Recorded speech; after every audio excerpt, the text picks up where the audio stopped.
요즘 세상이 엄청나게 요지경인데요. 하지만 이런 일이 일어날 수 있는지는 저는 상상도 하지 못할 일이 저에게 벌어지게 되었어요. 물론 저희가 살고 있는 구조 자체가 남들과 다르게 특이하긴 하지만 아무리 그래도 동방 예의지국에서 이런 일이 벌어진다는 건 토픽감이라고 생각합니다. 특이한 구조에서 살고 있다고 하니 어떻게 생활을 하고 있는지 궁금하실 거예요. 제가 지금부터 말씀을 드려보려고 합니다. 우리 집은 3층짜리 단독 주택으로 되어 있습니다. 각 층마다 출구로 연결되는 문이 따로 있지만 집안에서도 서로 출입이 가능한 계단이 있어요. 사생활 보호 부분에서는 각 계단마다 중문이 달려 있어서 안전하다고 말할 수 있죠. 더군다나 살고 있는 구성원이 1층은 시부모님이, 2층에는 저희 부부가, 3층에는 동생이 있어요. 살고 있는 구조 때문에 다른 사람이 집에 침입할 걱정은 따로 안 해도 돼요. 중문에는 잠금 장치가 있어서 잠을 걸면 각자 집에 깜짝 방문하는 일도 전혀 없었고요. 사생활이 나름 보호되는 구조 때문에 살면서 그런 일로 인해 불편했던 적은 별로 없었던 것 같아요. 이 집에 대해 말씀드리자면 시부모님께서 노후에 온 가족이 다 같이 살고 싶다고 직접 설계에 참여해서 건축한 집이에요. 본인들의 아이디어가 담겨 있어서 누구보다 자랑스러워 하시는 집이기도 했고요. 물론 그것으로 인해 불편한 부분도 있었죠. 인테리어를 수정하는 것에 대해 항상 반대를 하셨기 때문에 살면서 우리 마음대로 집을 고칠 수가 없었거든요. 그건 무작정 그렇게 한 게 아니라 아이들이 필요해서 그랬던 거예요. 바꿔야 하는 부분은 허락해 주셨어요. 왜 마음대로 고치지도 못하게 하느냐 의문을 가질 수도 있을 텐데 사실 우리가 마흔이 되어서 집이 완성되어 입주하게 되었습니다. 시부모님의 노후 자금으로 짓은 집이었고 자식들에게 전세금 받기 싫다고 하셔서 돈을 한 푼도 받지 않았거나 없이 저희와 서방님 내부부는 시부모님 댁으로 입주할 수 있게 되었어요.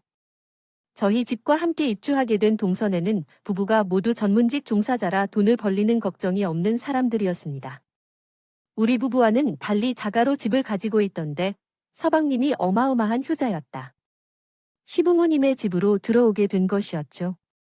그 바람에 동서가 약간의 반발심을 가지고 서방님과 다투기도 한 것 같았지만 결국에는 그 자가도 서방님이 해온 집이었기에 동서는 결국 시댁으로 들어오게 되었어요. 부모님께서는 노후자금을 전부 털어서 지은 집이나 마찬가지였기 때문에 부모님께서는 노후자금이 거의 없는 상태였어요. 그래서 저희 집과 동선의 집에서 매달 시부모님께 생활비를 지원하는 형식으로 그 집에 들어와 살면서 여러 가지 도움을 받고 있었어요. 생활비를 매달 보는 것은 솔직히 부담스럽지 않은 일은 아니었지만 그래도 집을 사려면 대출금 이자를 내야 했기 때문에 그 정도면 괜찮겠다 싶었죠. 특히나 동선에는 맞벌이 부부였는데 아이를 시부모님께 맡기고 출근을 할 수 있었고 저희 부부는 남편 혼자 외벌이로 생활하고 있어서요.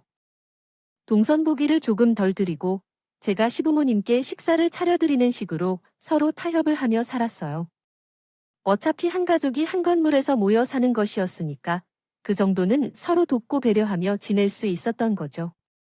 동선 애가 워낙 바쁘니까 제가 시조카들 밥도 챙겨주고 야근이라 하는 날에는 저희 아이들과 같이 놀다가 저희 집에서 재우기도 하고 그랬어요.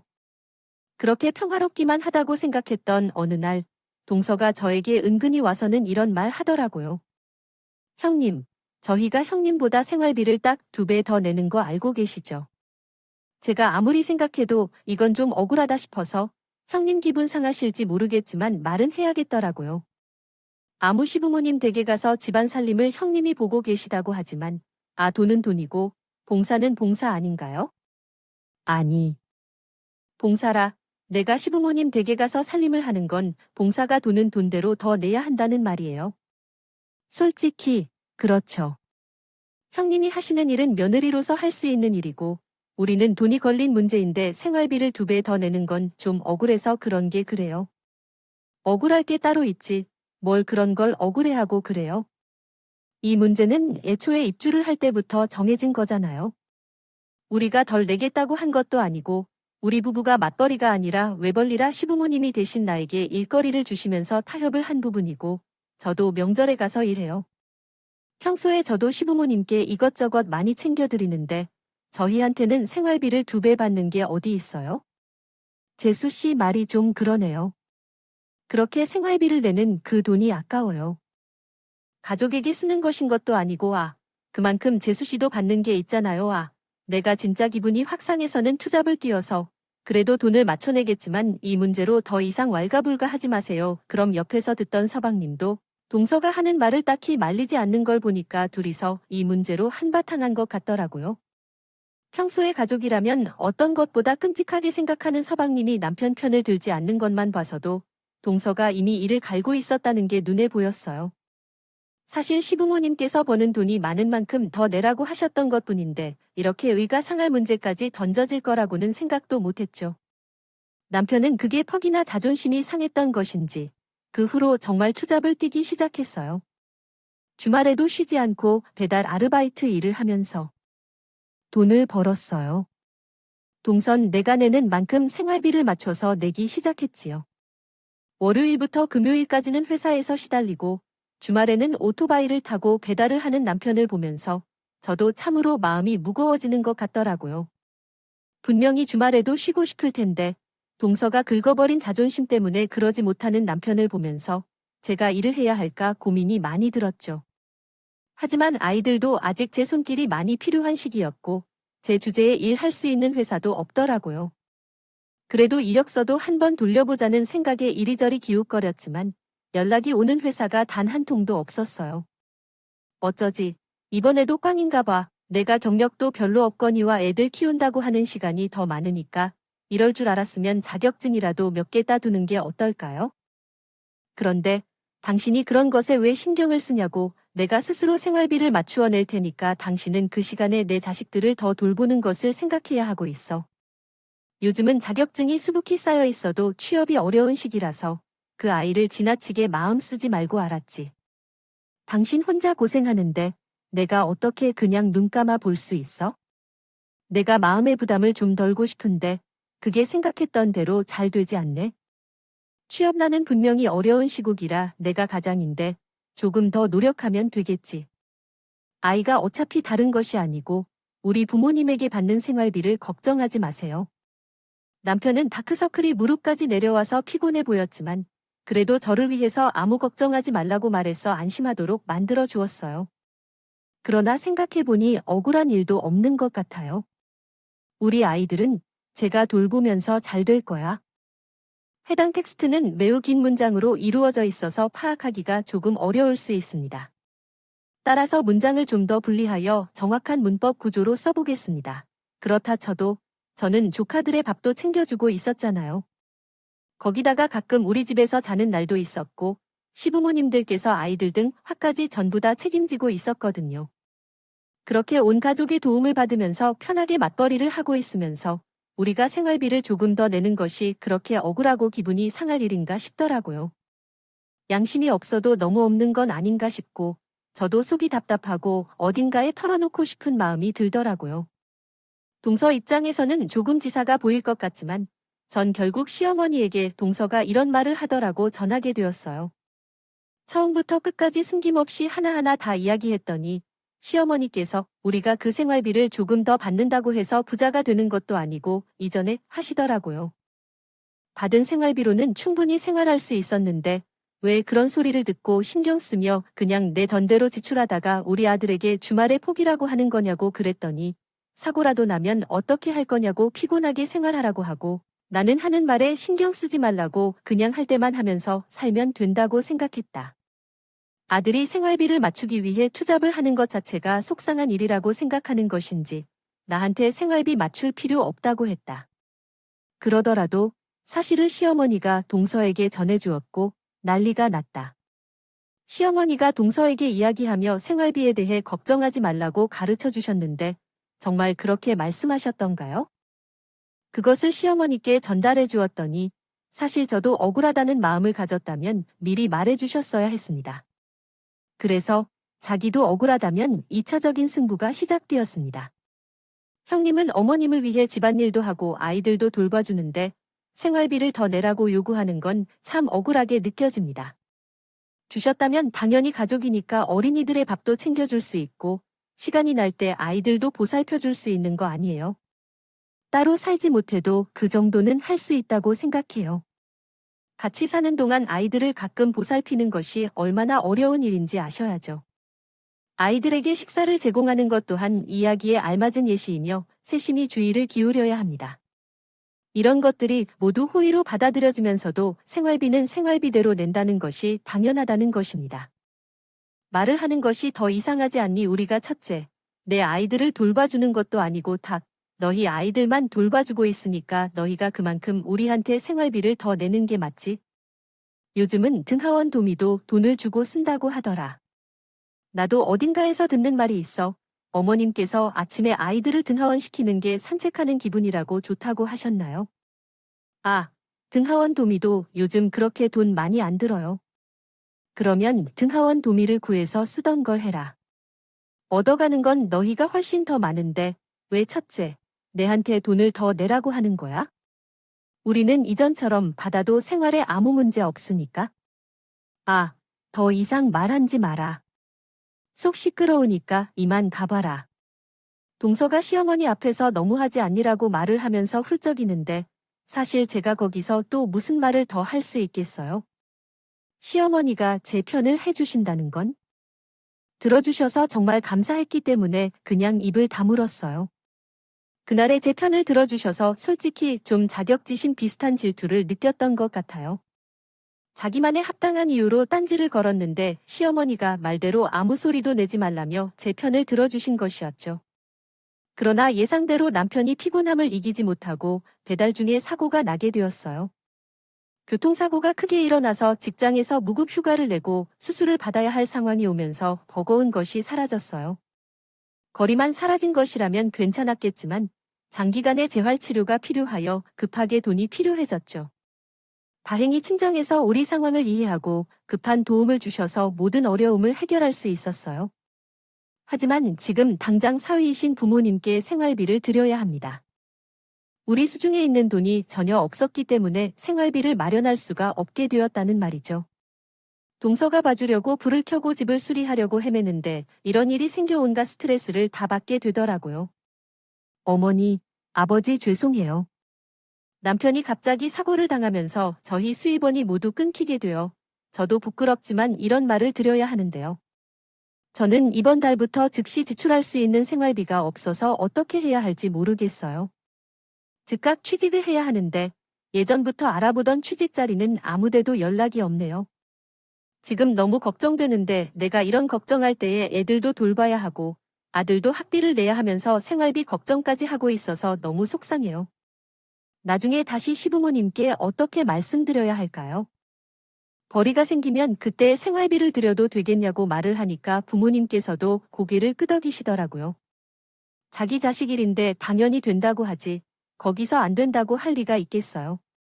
그런데 그 말을 듣은 동생이 콧방귀를 덜하고요.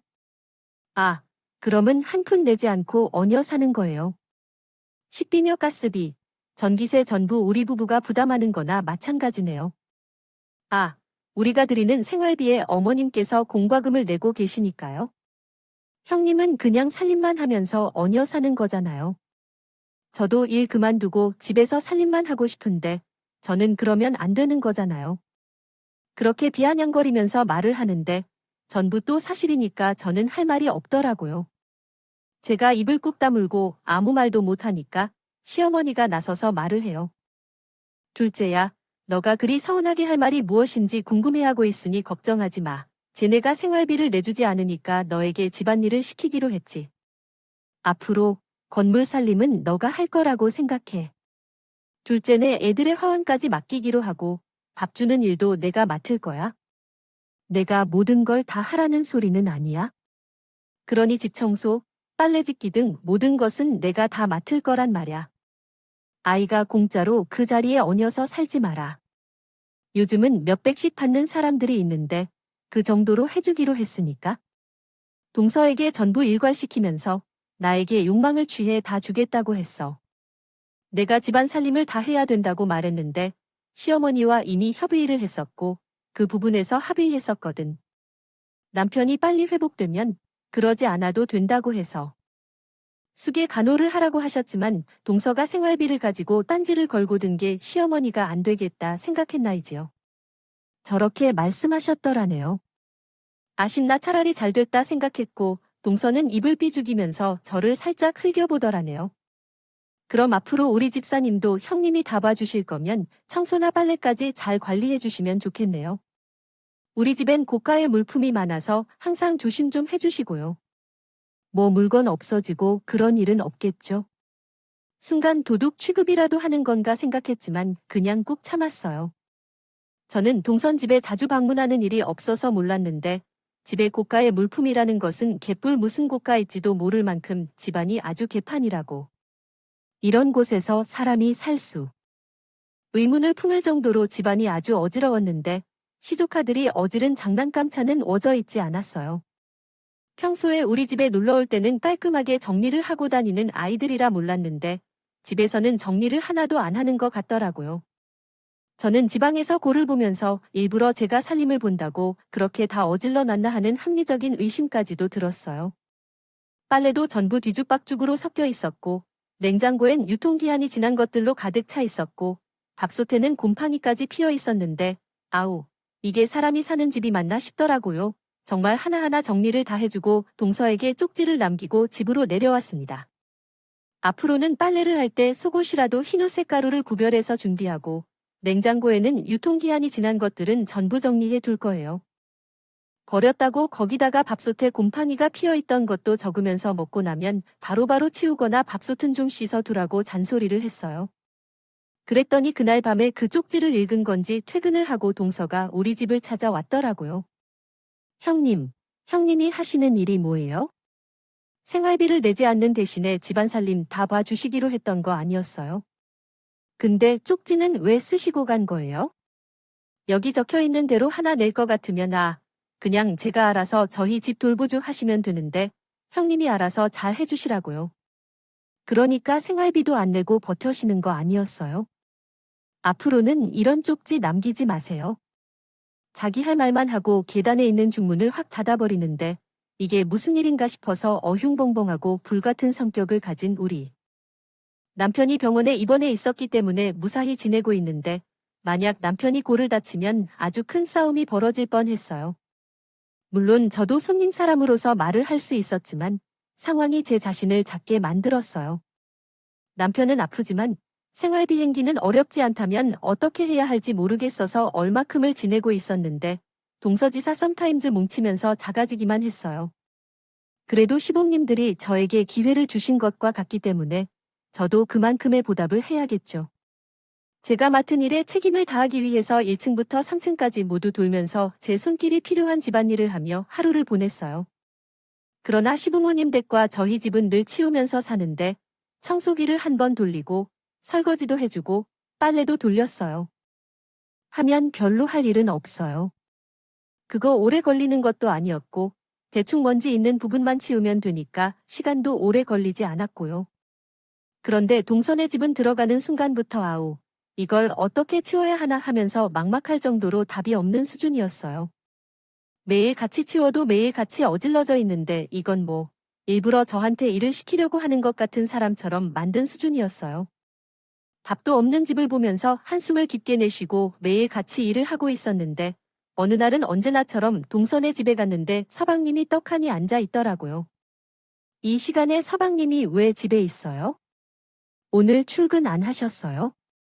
제가 의아함을 느끼며 물어보니 서방님도 저가 이렇게 일찍부터 청소를 하러 올 줄 몰랐는지 멈칫하시면서 이야기하더라고요. 아, 형수님이 찍어 오셨네요. 제가 오늘부터 한동안은 재택근무를 하게 되어서 아마 집에서 일을 하게 될 것 같아요. 그래요.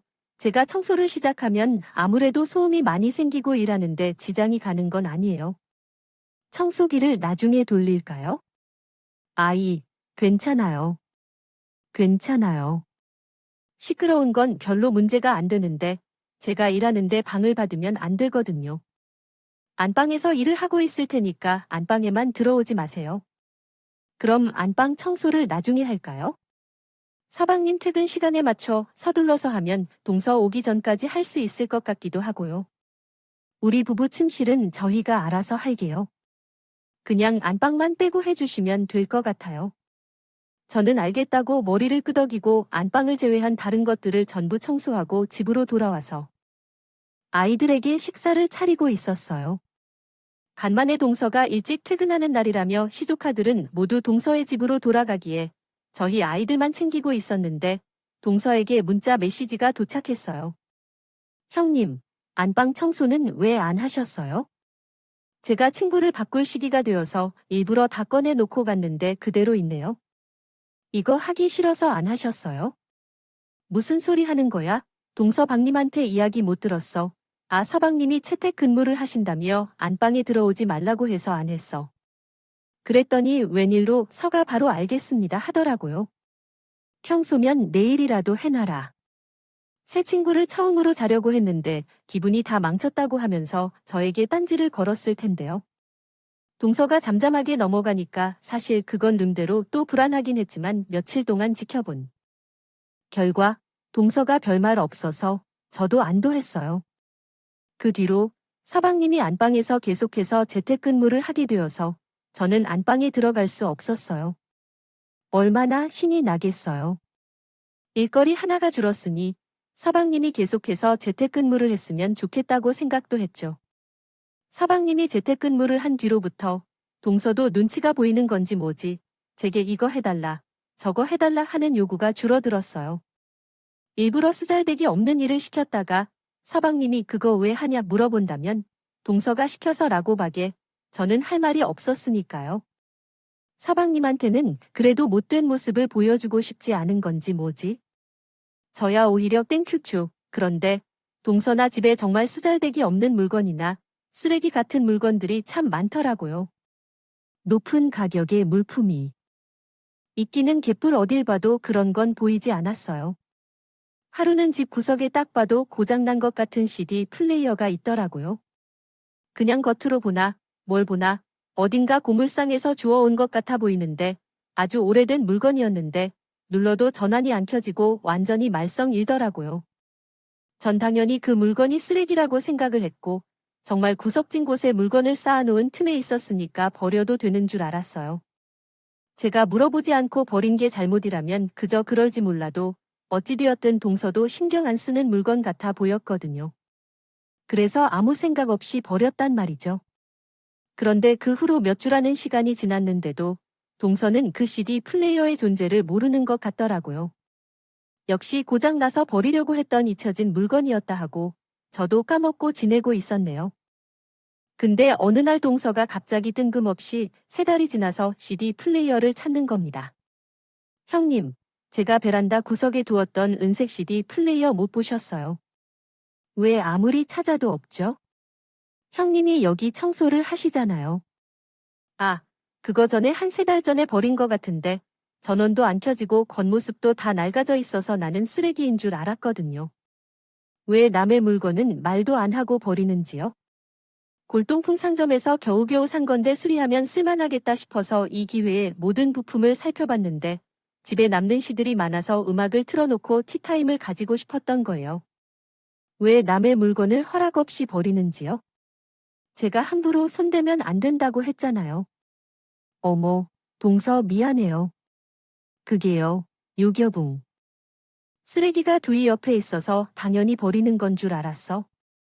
형님은 돈도 없으면서 새 물건 사라는 말은 잘하시네요. 형님께 새 거 사주실 거 아니면 말을 하지 마세요. 아, 아니 동서 말이 좀 그렇다. 전원도 안 들어오는 고물을 가지고 있어서 뭐해. 그냥 차라리 제 걸 하나 사는 게 낫지. 동서고를 부려야지. 동서가 저에게 성질을 있는 대로 없는 대로 부리면서 뒤돌아 나가는데 돈 없는 게 정말 너무너무 서럽더라 그래.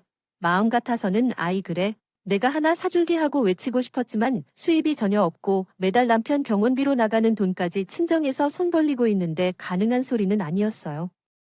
정말 돈 가지고 더럽고 치사하게 구는데 제가 정말 취직이라도 해서 생활비를 내고 떵떵거리면서 살고 있어요. 쉽다는 생각을 머리 끝까지 하게 되었어요. 그러던 어느 날 사건이라는 게 아주 제대로 한 방에 빵 터지게 되었어요. 드디어 몇 개월 동안의 수술과 입원이 끝나고 재활 치료를 통원으로 받아도 된다는 소리와 함께 남편이 퇴원을 하게 되었어요. 아직은 거동이 불편한 몸을 가지고 있었기 때문에 그날 하루는 제가 시부모님께 양해를 구하고 병원으로 가서 남편의 퇴원 수속을 밟게 되었지요. 그동안의 병원비를 청산하고 남편의 짐을 챙기고 남편까지 부축해서 낑낑거리면서 택시를 잡으려고 하는데 동서에게 전화가 온 겁니다. 형님, 지금 어디에 계세요? 제가 지금 좀 급해서. 그런데 바로 집으로 와 주실 수 있어요? 어, 나 오늘 우리 남편이 태어나는 날이라서 병원에 와 있지. 이제 택시 잡아서 출발할 거니까 대충 3시 40분은 걸릴 거야. 동서에게 무슨 일이 있는지 알아내기 위해 조심스럽게 물어보니 일상적인 것과는 다른 동서의 목소리가 낮아졌고 한숨을 깊이 내쉬는 것을 눈치챘다. 전화가 나오는 게 흔하지 않은 동서로서는 이게 심각한 상황일 수도 있겠다고 생각해 걱정했다. 저는 심각한 사태가 아닐까 생각해서 최대한 빨리 와달라고 부탁했는데 불안해지는 마음이 들었다. 시부모님과의 사이에 문제가 생겼을까봐 덜컥 손톱까지 물어뜯는 나를 깨달았다. 택시 기사에게 급히 도착하라고 말하며 떠났다. 남편은 무슨 일인지 궁금해했지만 전혀 알 수 없었으니 그냥 모르겠다고 하고 빨리 동서집으로 향했다. 다행히도 교통이 별로 막히지 않아서 나는 생각보다 빨리 그곳에 도착했다. 집에 도착했고 남편과 함께 한 다음에 집으로 들어갔어요. 시부모님이 놀라셔서 방문하셨는데 집안이 조용해서 두 분 다 밖에 나간 것 같더라고요. 그날이 토요일이었어요. 생각해보니 토요일에는 매주 주말에 열리는 문화센터에 두 분이 다니셨는데 저가 그걸 깜빡했던 것이었어요. 동서가 왜 나에게 그렇게 급하게 전화를 했을까 싶어서 다른 동선의 집에 올라갔더니 집안이 정말 엉망이었어요. 처음에는 도둑이 든 건가 하는 생각이 들 정도로 집안이 난리도 아니었죠. 입을 벌리고 말았어요. 동서는 거실 한가운데에 있었는데 아무래도 동서에게 사정을 들어봐야 할 것 같아서 일단 남편에게는 집에 내려가서 쉬라고 했어요.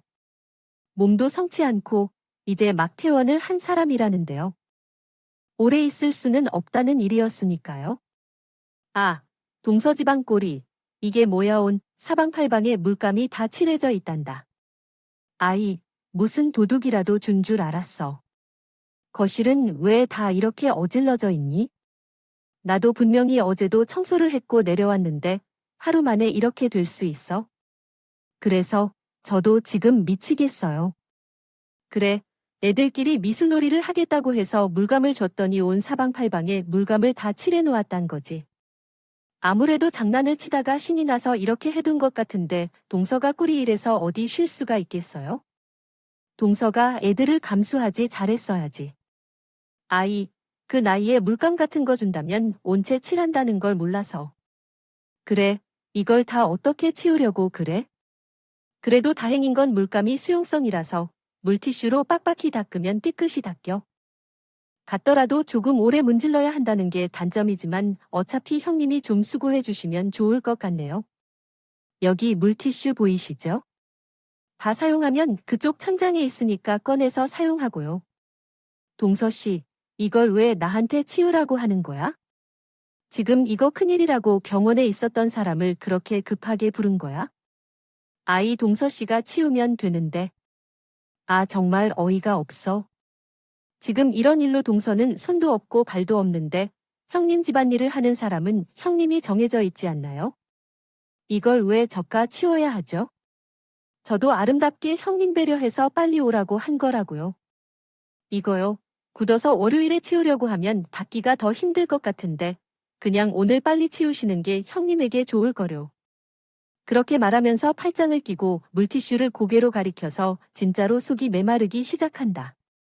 꿇었더니 저희 부부가 생활비를 내지 않아서 집안일이 전부 책임지고 있다고 해도 이게 동서가 저에게 하는 행동이 맞는지 의문이 들었어요. 저도 이대로 참으면 안 되겠다는 생각이 들어서 일부러 더 강하게 나갔습니다. 동서가 나 아무리 집안일을 도맡아 하는 것으로 하지만 나는 청소부도 아니잖아. 동서네 애들이 한 장난인데 왜 내가 처리해야 하는 거지? 이런 것은 동서가 하는 거지. 다른 사람도 아니라고. 동서네 애들이 동서가 부주의로 한 행동이잖아. 아, 제가 일부러 형편 덜 힘들게 하려고 일찍 일어난 건데. 그런데 뭐, 월요일에 치우신다고 월요일이 되면 더 후회하실 텐데요. 미리 닦아놓았을 걸 하고 말해요. 동서는 나를 입주 도미 정도로 생각하는 거야? 입주 도미도 이런 것은 안 치워. 요새는 시부모님께 하는 것처럼 밥이나 빨래를 해요. 같은 것을 도와주는 것이지. 그것도 원래는 동서로 가는 것이 맞아. 동서가 맞지 않기 때문에 손대기 어려운 것을 내가 해주는 것이지. 손대기 어려운 것을 해주신다면서 이게 바로 제가 손대기 어려운 것 중 하나예요. 형님이 대신해 주시면 딱일 것 같네요. 어차피 형님 청소 다 마땅이죠. 형님이 생활비도 한 푼 안 내는데 당연히 이 정도 일은 알아서 척척척 해주셔야 하는 거 아니냐고요? 왜 같은 말을 반복하시는지. 서투른 짓이고 동서도 오늘 토요일이라 집에 있으면서 쉬고 있는데 이것을 왜 나에게 시키는 건데? 동서 신보가 아주 고약하다. 나한테 무슨 자격을 주신다고 생각하시는 거죠? 제가 왜 형님과 같은 사람에게 자격 지지고 있는지요? 형님 말을 좀 이상하게 하시네요. 예전에 어머님께서 생활비 문제로 내 편을 들어주셨을 때는요. 그건 사실이 아니라고 생각해. 그 시기부터 동서는 나를 자꾸 시비 걸었거든. 그래서 갑자기 동서가 표정을 바꿔서 웃지 않는데 너무 웃김에 배꼽까지 깔깔 웃게 해. 너무 어이없어서 마치 드라마를 보는 듯 했어. 우리 동서는 영국 배우였어도 이런 점은 참 잘 알아. 너무 웃기고 정말 힘들게 살면서 생활비조차 못 내는데 그걸 자랑한다니 어머니가 편들어 주셔서 그런 건가? 그것도 대단한 일이라고 생각하냐? 그냥 대수롭지 않은 것에 편들어진다고 형제들이 괜찮네. 동서가 너무 날 서로 말하니까 어떡하니. 어쨌든 나는 그런 일은 하기 싫으니 동서가 처리하도록 하고 싶어. 그니까 형서가 처리해줄까? 제가 말했어요. 형님이 할 일이. 그거잖아요. 집에서 살림하는 사람이. 당연히 이런 것도 처리를 하셔야죠. 아, 왜 자꾸 말고 꾸라고 그러세요 뭐라고 말댔고. 너 지금 나한테 말대? 꾸라고 했니? 내가 너보다 위야 말 조심해서 해. 어디서 나한테 그런 소리를 하고 자빠졌어. 일할 때만. 윗사람 촬영을 안 해. 윗사람이 윗사람. 파워해야지. 집에서 놀고 먹는 주제. 뭘 잘했다고 나한테 대접을 받고 싶어하는 타이야. 그러면 돈이라도 척척. 벌었던 개뿔, 가진 것도 없으면서 아, 내가 진짜 이런 걸 형님 대화하면서 살아야 돼. 아주 고래고래 소리를 질러. 대면서 악을 쓰더니만 자기 분에 못 이긴 건지 저에게 성큼성큼 다가와서는 아, 제 뺨을 확 후려치는 게 아니겠어요. 저는 정말 고개가 돌아갈 만큼 강한 힘에 맞았고 눈앞에서 별이 반짝이는 것 같은 기분이 들었어요. 저는 너무 놀라서 뺨을 부여잡고 제 앞에서 씩씩거리면서 분이 풀리지 않는지 눈까지 돌아간 동서를 바라보았죠. 정말 이게 꿈인지 생시인지 볼이 뜨끈하고 아프다는 걸 느끼지 못했더라면 저에게 일어난 일이 그저 꿈속에서 일어난 것일 거라 생각을 했을 거예요.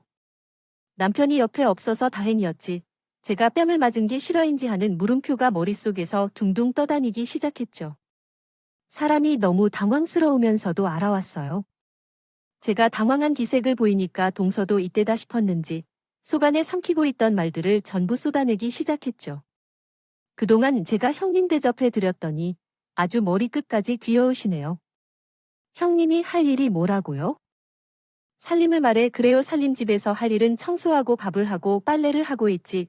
그 생활비 살림 정말 머리가 아프고 속이 이상하고 더 이상 견딜 수 없는 울렁거림이 한꺼번에 쏟아졌어요. 제가 울분이 터져서 참고 있던 내 마음속에 있는 판도라의 상자를 열었고 동서의 소리를 치기 억지로 이런 말까지 들었는데 제가 더 이상 참으면 안 되겠다는 생각이 들었어요. 제가 가만히 있으면 그냥 가만히 있는 것뿐이겠냐고. 가족 간의 상도덕이나 서로 지켜야 할 매너가 있는데 아무리 그래도 형제로 지내는 사람에게 뺨을 날리거나 그런 말을 하는 것은 상식적이지 않잖아요. 이봐 그 생활비 때문에 남편이 교통사고까지 당했어. 그건 너보다 내가 더 잘하는 것을 알아? 아니니 근데 그런 소리를 하지 마. 생활비 더 내라는 말만 안 했어도 우리 남편이 사고당한 일도 없었고 내가 이물을 당하면서 너희 집안을 돌볼 일도 없었어. 쓸 거 뭐가 있어? 누가 만들어낸 효과 없는 비일 뿐인데 이제 내 뺨을 때리면서 그런 말을 하다니. 아니, 너 미친 거 아니야? 뭐라고요? 개소리.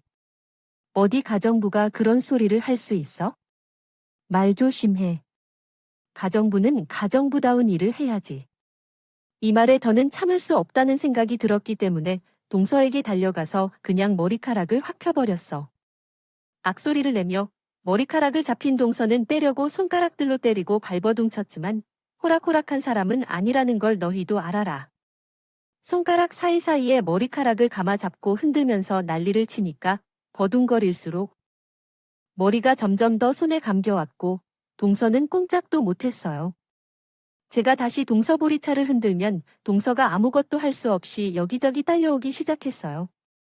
나중에 쥐어뜯겨진 머리가 아프다고 하며 그러다가 나에게 대화하려 하지만 그동안 얻어맞은 것들이 쉽게 물러서지 않을 거라고 생각해서도 걸으면 꿈틀할 수 있는 사람이 되어야 한다는 것을 동서에게 분명히 알려줘야겠다라는 마음가짐으로 작업을 할 수밖에 없었어요. 동서는 부디 놓아주라고 소리를 지르며 저는 누가 너희들 집 식구하고 대치하면서 혼란스럽게 싸우고 있었어요.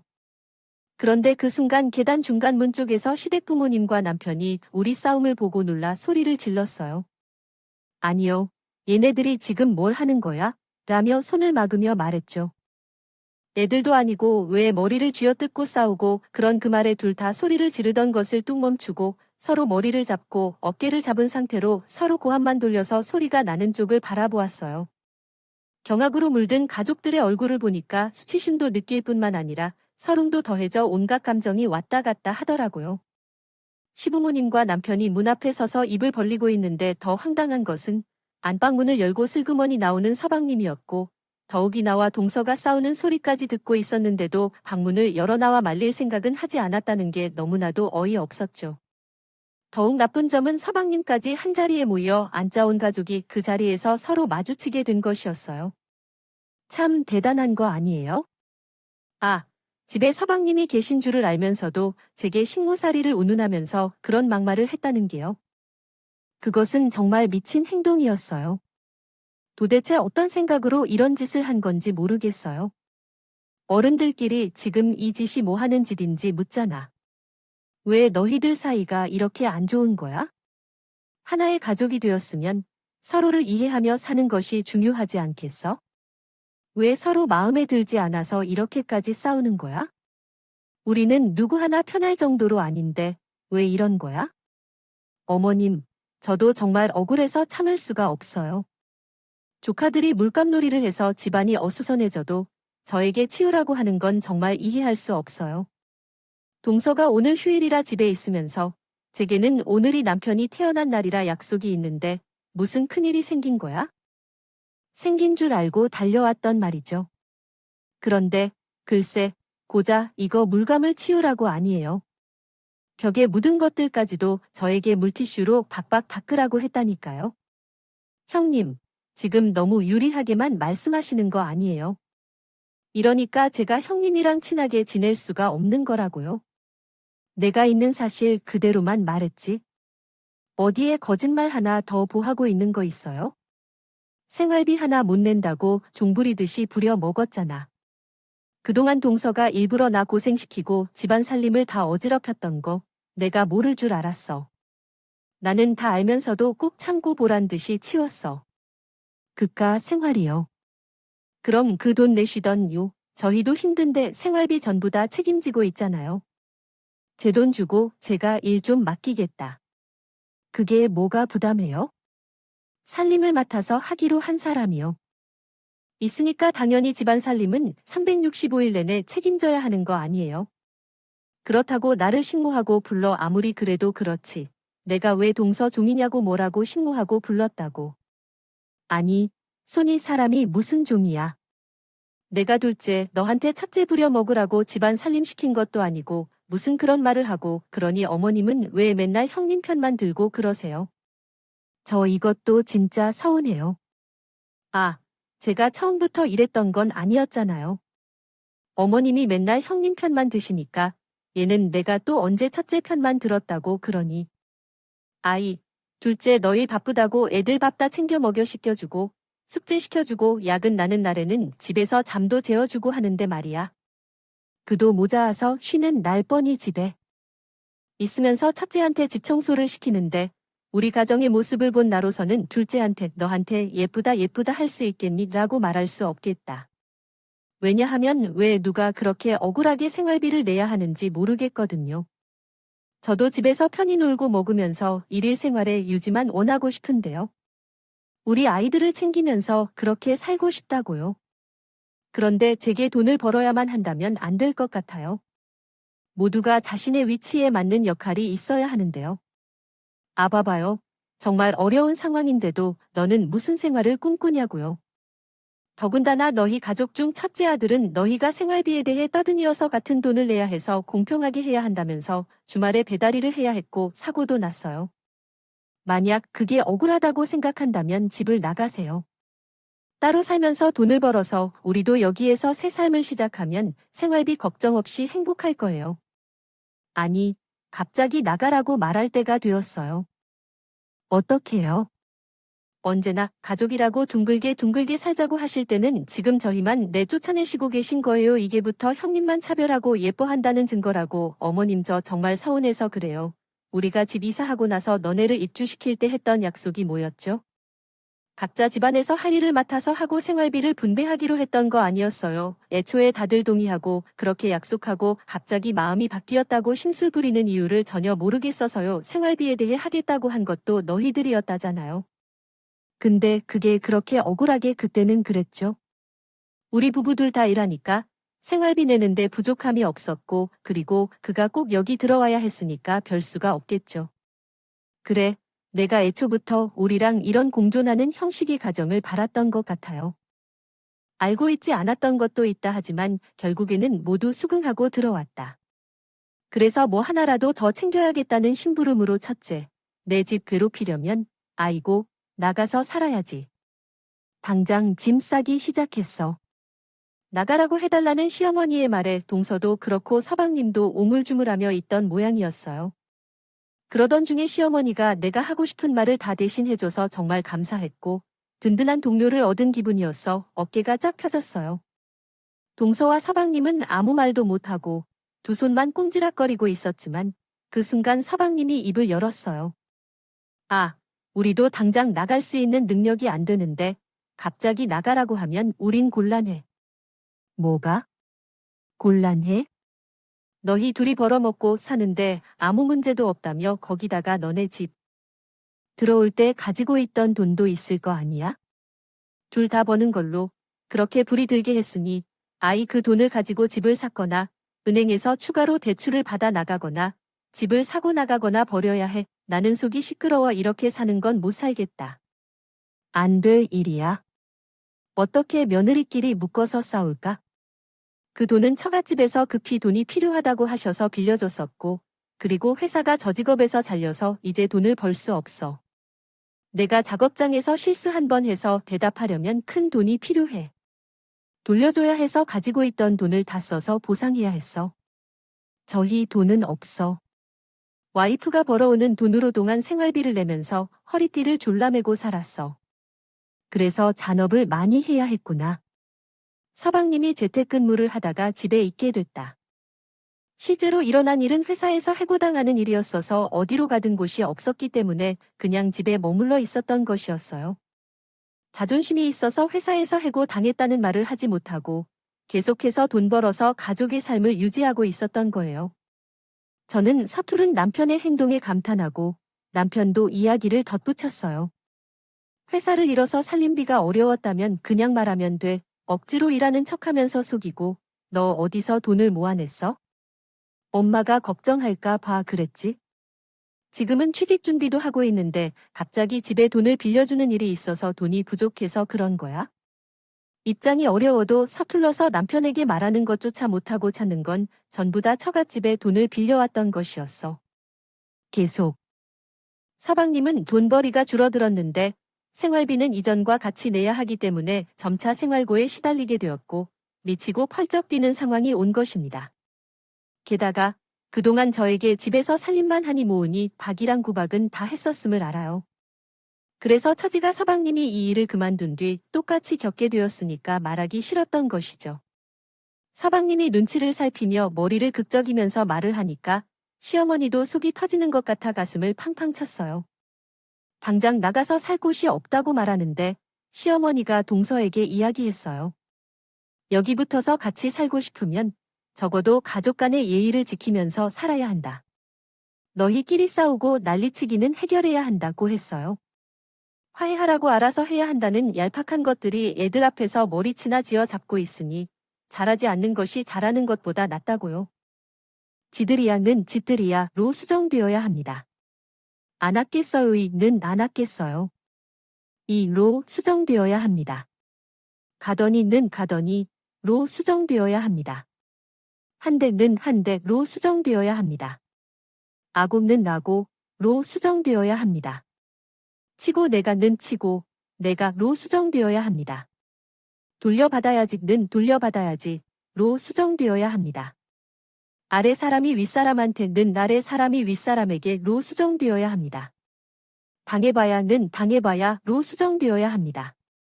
그랬더니는 그랬더니로 수정되어야 합니다. 아이처럼는 아이처럼로 수정되어야 합니다. 들어야 정신을는 들어야 정신을로 수정되어야 합니다. 똑같이 편 들었지는 똑같이 편 들었지로 수정되어야 합니다. 생활비를 내는 것이 부당하다고 했을 때 처음부터 나의 편을 들어주지 않았는가? 제 편을 들어줄 때는 당연한 줄 알고 남의 편을 들으면 분해하고 신부가 아주 고약하다. 고약해, 시끄럽다. 이렇게 말하자 나는 내려가 마시어머니가 그 말의 끝으로 쿵쿵거리면서 집으로 가신 뒤로 우리 부부도 집으로 돌아왔어요. 이후로 나와 동서는 눈도 안 마주치고 지내고 있어요. 서방님은 노는데 익숙해졌잖아요. 시어머니가 앞으로 동선의 어린이들을 돌보고 동선의 집안을 하는 것은 전부 서방님의 시키라고 했더라고요. 그것조차 안 하면 집에서 쫓아낼 것이라고 하니까 헐레벌락 살림을 시작했어요. 나는 동선의 집에 갈 일이 없으니까 얼굴을 볼 일도 거의 없고 남편도 다시 일을 시작해서 생활비를 내고 있지만 우리도 당당하니까 동선에게 티를 들어붙을 일도 없다. 없더라도 아예 안 보고 살면 편할 것 같지만 저희 부부가 돈을 모아 나가든 동성애가 나가든 둘 중 하나는 언젠간 나갈 것이죠. 그때까지는 서로 최대한 안 부딪히며 살아보려고 노력 중입니다. 각자 분가하는 그날이 올 때까지 무사히 지내길 바라며 제 긴 이야기 들어주셔서 감사합니다.